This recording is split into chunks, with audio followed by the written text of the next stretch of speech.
प्रश्नावली 2.2 प्रश्न क्रमांक 3 सत्यापित कीजिए कि दिखाए गए मान निम्नलिखित स्थितियों में संगत बहुपद के शून्यक हैं।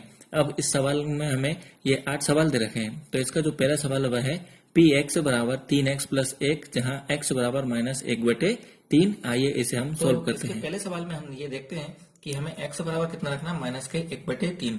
यदि x बराबर -1/3 रखने पर पी एक्स बराबर हमें ये 3x प्लस 1 में मान अगर हमें 0 प्राप्त हो जाता है तो ये इसका शून्यक है, नहीं तो इसका शून्यक ये नहीं है। तो हम सबसे पहले x बराबर -1/3 रख देते हैं कि x बराबर -1/3 रखने पर तो ये p वैसे के वैसे ही x के लिए अब क्या हो जाएगा, ये -1/3, ये बराबर के बराबर 3 के 3, x की जगह पे इसका मान ये -1/3, ये +1 वैसे के वैसे ही। अब यहाँ बटे में 3 है और ये ऊपर 3 है, ये आपस में क्या हो जाएंगे, कट जाएंगे। क्या शेष रह जाएगा यहाँ पे हमारा -1 और ये +1, तो ये प्लस माइनस माइनस एक में से एक जाएगा, क्या आएगा, ये 0। यदि हमें मान 0 प्राप्त होता है तो ये इसके शून्यक होता, नहीं तो ये इसका शून्यक नहीं होता। तो p -1/3 बराबर क्या प्राप्त हुआ, हमें ये 0 प्राप्त हुआ है। अतः -1/3 दिए गए व्यंजक px बराबर 3x प्लस 1 का शून्यक है। तो हमें मान क्या प्राप्त हुआ था, 0 प्राप्त हुआ था, इसलिए यह 3x प्लस 1 का शून्यक है। अब इसी का हम दूसरा सवाल देखते हैं।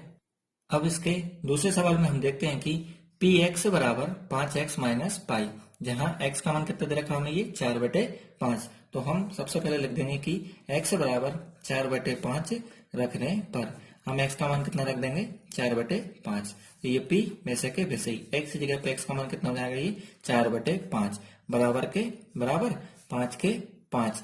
x की जगह पे उसका मान कितना हो जाएगा, ये 4/5, ये माइनस के माइनस पाई के पाई।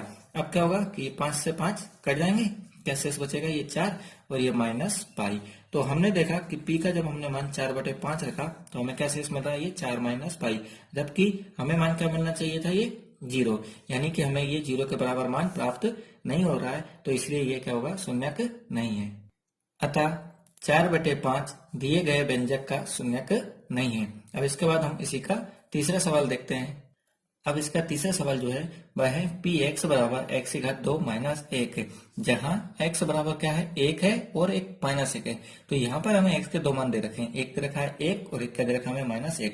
सबसे पहले हम x बराबर 1 रखते हैं कि x बराबर 1 रखने पर तो हम सबसे पहले क्या रख रहे हैं, x बराबर 1। तो ये p वैसे के वैसे ही, x की जगह पे उसका मान 1 बराबर के बराबर x की जगह पे उसका मान कितना हो जाएगा, 1 माइनस के माइनस 1 का 1।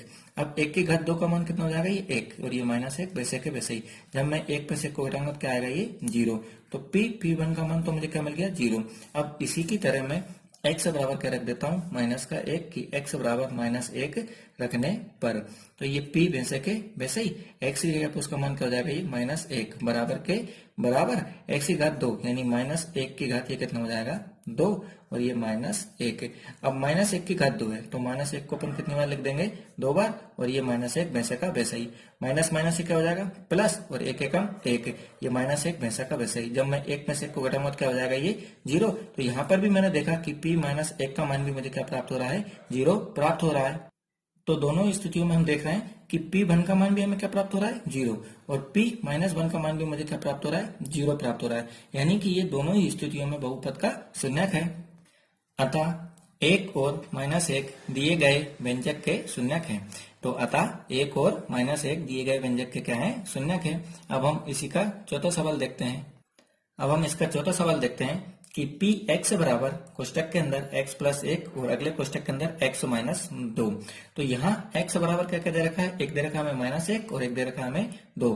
तो हम एक बार x का मान -1 रखेंगे और एक बार मान 2 रखेंगे और देखेंगे कि किसका मान हमें 0 प्राप्त होता है और किसका मान हमें 0 प्राप्त नहीं होता। तो जब हमें मान 0 प्राप्त होगा तब तो ये इसके शून्यक होंगे, और जब हमें मान 0 प्राप्त नहीं होगा तो ये इसके क्या होंगे, शून्यक नहीं होंगे। तो आइए सबसे पहले हम x बराबर -1 ले लेते हैं कि x बराबर -1 रखने पर हम क्या करेंगे, x का मान क्या रख देंगे, -1। तो ये p वैसे के वैसे ही, x की जगह पर उसका मान -1 बराबर के बराबर, x की जगह पर उसका मान -1, ये +1 वैसे के वैसे ही। यहाँ पर x की जगह पर ये -1 और ये माइनस के 2। ये माइनस प्लस माइनस, एक में से एक को घटाएंगे तो क्या आ जाएगा, ये 0। इधर माइनस माइनस प्लस, दोनों निशान किसके हमें, ये माइनस के हैं, तो क्या हो जाएगा, प्लस है, बड़ी संख्या का निशान। अब जो 2 और 1 कितने हो जाएंगे, ये 3, क्योंकि माइनस माइनस प्लस, तो ये दोनों जुड़ गए, 2 और 1 कितना होगा, ये 3, और निशान हमें किसका आएगा, ये बड़ी संख्या का। जब हम 0 को गुणा माइनस के 3 में करेंगे तो हमें क्या प्राप्त होगा, ये 0 ही प्राप्त होगा। क्यों, क्योंकि 0 को गुणा किसी भी संख्या में होता है तो क्या होता है, वह 0 ही होता है। तो हमें एक मान, तो यहाँ p का मान क्या मिल गया, ये 0, कि p माइनस 1 का मान हमें क्या मिल गया, ये 0। अब हम इसी का दूसरा मान कि x बराबर कितना रख रहे हैं, 2, कि x बराबर 2 रखने पर अब हम क्या कर रहे हैं कि x का मान कितना रख रहे हैं, 2, तो ये p वैसे के वैसे ही, x का p आ गया 2 बराबर के ये बराबर।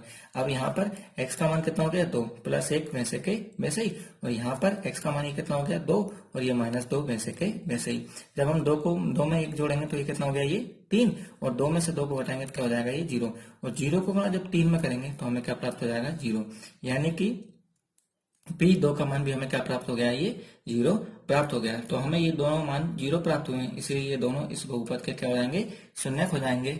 तो अतः -1, 2 बहुपद x प्लस 1 और x माइनस 2 के शून्यक हैं। अब इसके बाद इसी का 5वां सवाल, अब इसके हम 5वें सवाल को देखते हैं कि px बराबर x की घात 2, हमें क्या रखना है, इसमें x बराबर 0 रखना है। तो हम देखते हैं कि x बराबर 0 रखने पर इसमें हमें केवल एक ही मान दे रखा है, ये 0, तो ये p के p, x की जगह पर उसका मान क्या हो जाएगा, ये 0 बराबर के बराबर x की जगह पर उसका मान क्या हो गया, 0 की घात 2। अब 0 की घात 2, तो 0 को हम कितनी बार लिख देंगे, 2 बार, और गुणा करेंगे तो भी हमें क्या प्राप्त हो जाएगा, 0 प्राप्त हो जाएगा। तो 0 हम अगर हमें मान प्राप्त हो रहा है तो ये इसका क्या कहलाएगा, शून्यक कहलाएगा। इसे हम लिख के बता देंगे कि अतः शून्य दिए गए व्यंजक के शून्यक है, कि हमें जो मान शून्य दे रखा था वो ये व्यंजक x की घात 2 के शून्यक है। अब इसका हम छठा सवाल देखते हैं। तो इसका जो छठा सवाल है वह है px बराबर lx प्लस m, जहाँ x बराबर हमें क्या रखना है, माइनस m बटे l। तो हम लिखते हैं कि x बराबर माइनस m बटे l रखने पर, कि हम x का मान क्या रख रहे हैं, माइनस के m बटे l। तो ये p वैसे के वैसे ही, x की जगह पर उसका मान कितना हो जाएगा, माइनस के m बटे l बराबर के ये बराबर l का l। अब x की जगह पर हम उसका मान रख देंगे कि माइनस के m बटे l, और ये प्लस m वैसे के वैसे ही। तो ये l से ये l क्या हो जाएगा, आपस में कट जाएंगे, तो यहाँ क्या बचेगा, ये माइनस के m और ये प्लस के m। अब प्लस माइनस माइनस, और m में से m जाएगा तो क्या मिलेगा, मुझे 0 प्राप्त हो जाएगा। तो ये p माइनस m बटे l का मान मुझे क्या प्राप्त हो गया, 0 हो गया। तो जब मुझे मान 0 प्राप्त हो जाएगा तो ये इसका क्या कहलाएगा, शून्यक कहलाएगा। अतः x बराबर माइनस m बटे l दिए गए व्यंजक lx प्लस m का एक शून्यक है। अब हम इसी का 7वां सवाल देखते हैं। अब इसके बाद इसी का 7वां सवाल जो है px बराबर 3x की घात 2 माइनस 1, जहाँ x बराबर माइनस 1 बटे करनी 3 कोमा 2 बटे करनी 3। तो यहाँ पर हमें ये दो मान दे रखे हैं और इन दोनों में भी हमें चेक करना पड़ेगा कि ये दोनों इसके शून्यक हैं या नहीं। तो हमें एक बात और ध्यान रखनी चाहिए कि घात यहाँ पर कितनी है, 2, तो घात 2 है तो इसके ये 2 शून्यक हो सकते हैं। तो अब आइए हम इसे चेक करते हैं। सबसे पहले हम x बराबर माइनस के 1 बटे करनी 3 को ले लेते हैं कि x बराबर माइनस 1 बटे करनी 3 रखने पर हम x का मान क्या रख रहे हैं, ये माइनस 1 बटे करनी 3। तो ये p वैसे के वैसे ही, x की जगह पे इसका मान माइनस 1 बटे करनी 3 कोष्टक बंद बराबर के बराबर 3 के 3। अब x की जगह पे उसका मान कितना हो जाएगा, ये माइनस 1 बटे करनी 3 कोष्टक बंद की घात 2, और ये माइनस 1 वैसे के वैसे ही, ये 3 के 3। अब इसकी घात ये कितना है, 2, तो मैं इसे कितनी बार लिख देता हूँ, 2 बार लिख देता हूँ कि माइनस 1 बटे करनी 3 गुणा माइनस 1 बटे करनी 3। ये माइनस 1 वैसे के वैसे ही, ये 3 वैसे के वैसे ही। अब माइनस माइनस प्लस, और 1 एकम 1, ऊपर क्या हुआ, ये माइनस माइनस प्लस हो गया, और 1 का गुणा जब 1 में करा तो 1 एकम 1, नीचे करनी 3 और करनी 3 का गुणा करूंगा तो ये कितना हो जाएगा, 3 हो जाएगा। क्यों, क्योंकि करनी 3 और करनी 3, तो हमें एक चीज याद रखनी पड़ेगी कि यदि करनी के अंदर कोई संख्या हो और दोनों संख्या एक जैसी हो और उनका मैं आपस में गुणा कर रहा हूं तो करनी हट जाएगी और यही संख्या निकल के इस तरह से बाहर आ जाएगी। तो करनी 3 और करनी 3 का गुणा करूंगा तो मैं कितना मुझे प्राप्त हो जाएगा, ये 3, और ये माइनस 1 वैसे के वैसे ही। अब करनी 3, ये 3 से 3 क्या हो गया, कट गया, और क्या शेष बचा, 1 माइनस 1। और जब मैं 1 माइनस 1 यानी 1 में से 1 को घटाऊंगा तो मुझे क्या प्राप्त हो जाएगा, 0 प्राप्त हो जाएगा। तो p माइनस 1 बटे करनी 3 का मुझे क्या मान मिल गया है, 0 मान मिल गया है। अब इसके बाद मैं x से बराबर क्या रख देता हूँ, 2 बटे करनी 3, कि हम x का क्या मान रख रहे हैं, 2 बटे करनी 3। तो ये p तो वैसे के वैसे ही, x की जगह पर उसका मान कितना हो जाएगा, ये 2 बटे करनी 3 बराबर के बराबर 3 के 3, x की जगह पे उसका मान कितना हो जाएगा, ये 2 बटे करनी 3 की घात कितना हो जाएगा, ये 2, और ये -1 वैसे के वैसे ही, ये 3 के 3। अब इसकी घात कितनी है, ये 2 है, तो मैं इसको कितनी बार लिख दूंगा, 2 बार ये इस तरह से लिख दूंगा, ये कोष्टक बंद, और ये -1 वैसे के वैसे ही, ये 3 वैसे के वैसे ही। अब 2 को गुणा 2 में करेंगे तो 2 दूनी कितना हो जाएगा, ये 4, और करनी 3 और करनी 3 को गुणा करेंगे तो ये कितना हो जाएगा, 3। अभी हमने देखा था कि यदि करनी के अंदर कोई संख्या हो और यदि हम उनका गुणा करें तो क्या होता है, करनी का निशान हट जाता है और संख्या निकल के एक बार बाहर हो जाती है। तो करनी 3 और करनी 3 कितना हो गया, ये 3, और -1 वैसे के वैसे ही। अब इस 3 से ये 3 क्या हो जाएगा, कट जाएगा, क्या शेष रह जाएगा हमारे पास, 4 - 1, और जब मैं 4 में से 1 को घटाऊंगा तो कितना हो जाएगा, ये 3। तो मैंने यहाँ देखा कि मुझे मान यहाँ पर 0 प्राप्त नहीं हुआ, तो अगर मान मुझे 0 प्राप्त नहीं हो रहा तो ये इसका क्या कहलाएगा, शून्यक नहीं कहलाएगा। तो मैं इसे लिख के बता देता हूँ कि p 2 बटे करनी 3 के बराबर कितना हो गया, ये 3। इसे अब मैं लिख के बता देता हूँ कि अतः -1 बटे करनी 3 तो दिए गए व्यंजक का शून्यक है। क्यों? क्योंकि जब हमने -1 बटे करनी 3 रखा था तब हमें मान क्या मिल गया था, 0 मिल गया था, तो ये तो इसका क्या कहलाएगा, शून्यक कहलाएगा। लेकिन 2 बटे करनी 3 शून्यक नहीं है। क्यों नहीं है शून्यक? क्योंकि इसका मान जब हमने रखा था तब हमें मान क्या प्राप्त नहीं हुआ था, 0 प्राप्त नहीं हुआ था, तो 2 बटे करनी 3 शून्यक नहीं है। अब इसके बाद इसका आखिरी सवाल, 8वां सवाल हम देखते हैं। अब हम इसके 8वें सवाल में देखते हैं कि px बराबर 2x प्लस 1, जहाँ x बराबर क्या दे रखा हमें, 1/2। तो हम इसका मान रखते हैं कि x बराबर 1/2 रखने पर, यानी हम x का मान कितना रख रहे हैं, 1/2।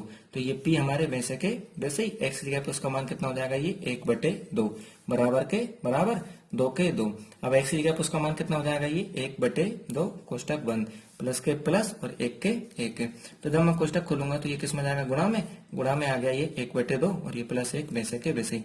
इस 2 से ये 2 क्या हो जाएगा, कट जाएगा, और यहाँ क्या शेष बचेगा, 1 + 1। तो 1 और 1 दोनों क्या हो जाएंगे, ये जुड़ जाएंगे, तो मान मुझे कितना मिल जाएगा, ये 2। तो 2 मान मिलने के कारण हम देखते हैं कि इसका मान हमें क्या प्राप्त नहीं हो रहा, 0 प्राप्त नहीं हो रहा, तो इसलिए ये क्या हो जाएगा, इसका शून्यक नहीं है। अब हम इसे लिख के बता देते हैं कि अतः 1/2 दिए गए व्यंजक का शून्यक नहीं है। क्यों नहीं है इसका शून्यक? क्योंकि हमें मान क्या प्राप्त नहीं हुआ, 0 मान प्राप्त नहीं हुआ, तो अतः 1/2 दिए गए व्यंजक का शून्यक नहीं है।